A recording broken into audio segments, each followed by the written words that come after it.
Durante o século XVIII, a França era um país monarquista absolutista. O rei era o chefe político e ele que detinha todo o poder. Ele que mandava e desmandava. Não tinha primeiro-ministro, não tinha deputado, não tinha senador. Quem decidia tudo era o rei. No final do século XVIII, quem era o rei era um jovem Luís XVI.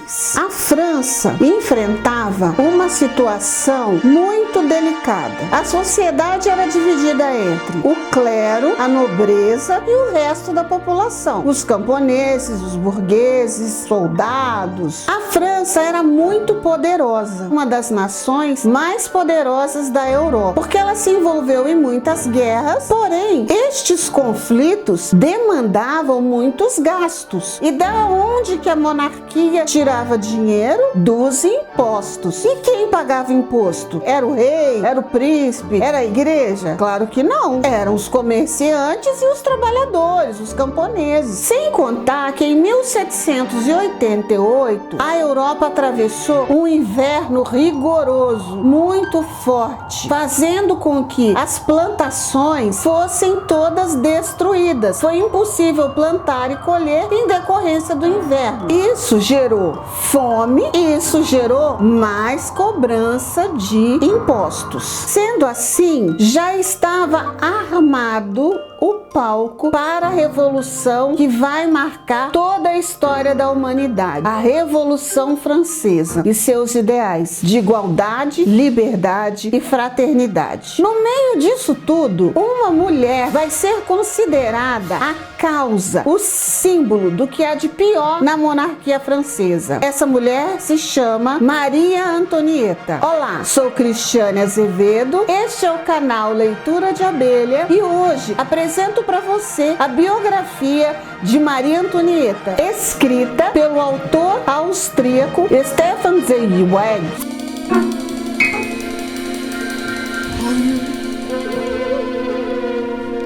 Stefan Zweig foi um escritor austríaco de origem judaica. Foi muito prolífico. Ele escreveu romances, peças de teatro, foi jornalista, foi biógrafo. Ele era um apaixonado pelas literaturas francesas e inglesas. Se formou em filosofia e tem diversas obras publicadas. Biografias, então, ele escreveu várias.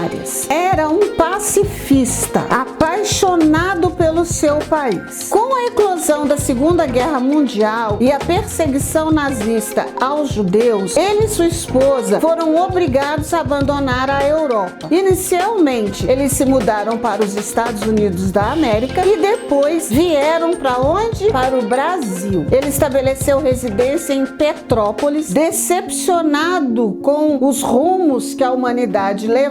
Em 1942, marcado por uma profunda depressão, ele e sua esposa se matam com uma dose cavalar de barbitúricos. Maria Antonieta nasceu na Áustria, da família dos Habsburgos. Luís XVI, francês, era da casa dos Bourbons. Aos 14 anos, ela se casou com Luís XVI, que tinha 16 anos. Duas crianças, com uma responsabilidade enorme nas costas. Um casamento que tinha como objetivo uma aliança política entre essas duas famílias monárquicas, entre esses dois países. Ela não era bem vista pelos franceses, porque ela era austríaca, com outra cultura, foi considerada muito fútil. Tinha 3 preocupações a Maria Antonieta: joias, roupas, não repetia roupas, e os penteados, cada um mais exótico do que o outro. Maria Antonieta lançava moda na corte francesa. Ela demorou 7 anos para poder engravidar, porque Luís XVI XVI desprezava ela. Marcada pelo desprezo, sofreu com o desprezo do marido durante a noite, por 7 anos, pela sociedade francesa e pelo resto da Europa, porque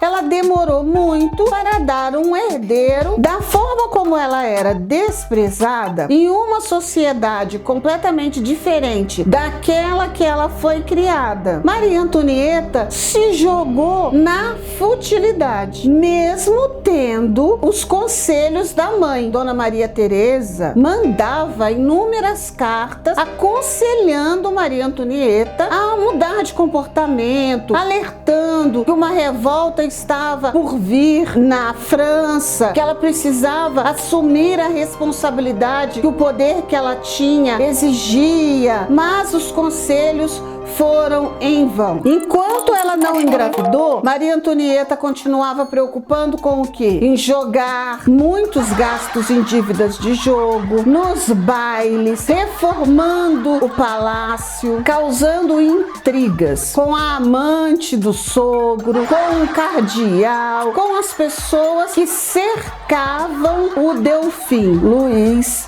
XVI.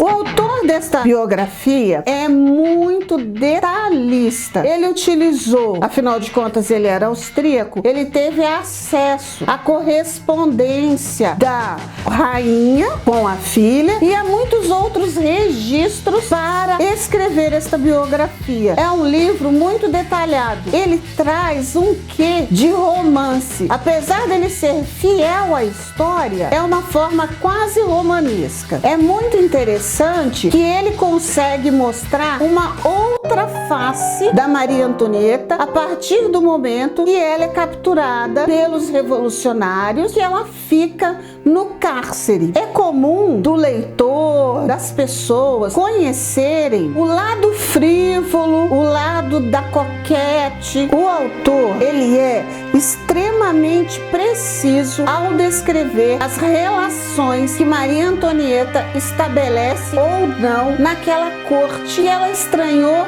tanto e que a rechaçou desde o começo. É importante destacar que a Maria Antonieta, ela foi uma pessoa que não foi preparada para assumir um cargo dessa magnitude. Ela não era a filha que estava sendo preparada para assumir um reinado tão poderoso como foi o reinado francês. Mas teve que assumir o seu papel e do seu temperamento rebelde, porque ela não ouviu os conselhos da mãe e de ninguém mais, ela só foi agregando inimigos. E aquelas pessoas que ela julgava que eram suas amigas, na verdade, só estavam ao seu redor para aproveitar do poder dela. E o autor descreve isso muito bem. Outra parte que merece destaque nessa obra é o período em que Maria Antonieta vai para a prisão, que ela fica isolada com seus filhos. O leitor vai conhecer o lado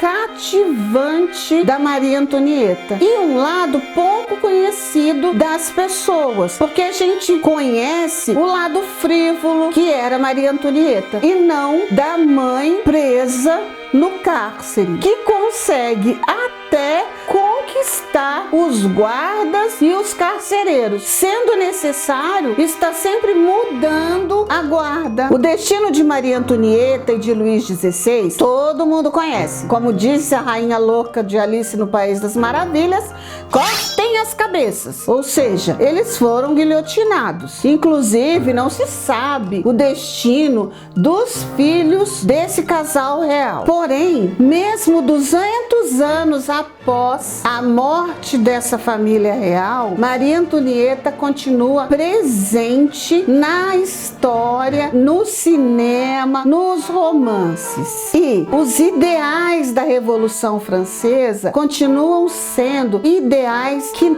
todos devem perseguir: a liberdade, a igualdade e a fraternidade. Eu convido você a conhecer essa biografia incrível, divertida e muito cheia de informações e detalhes. Eu espero você na semana que vem com mais um vídeo aqui do nosso canal. Tchau!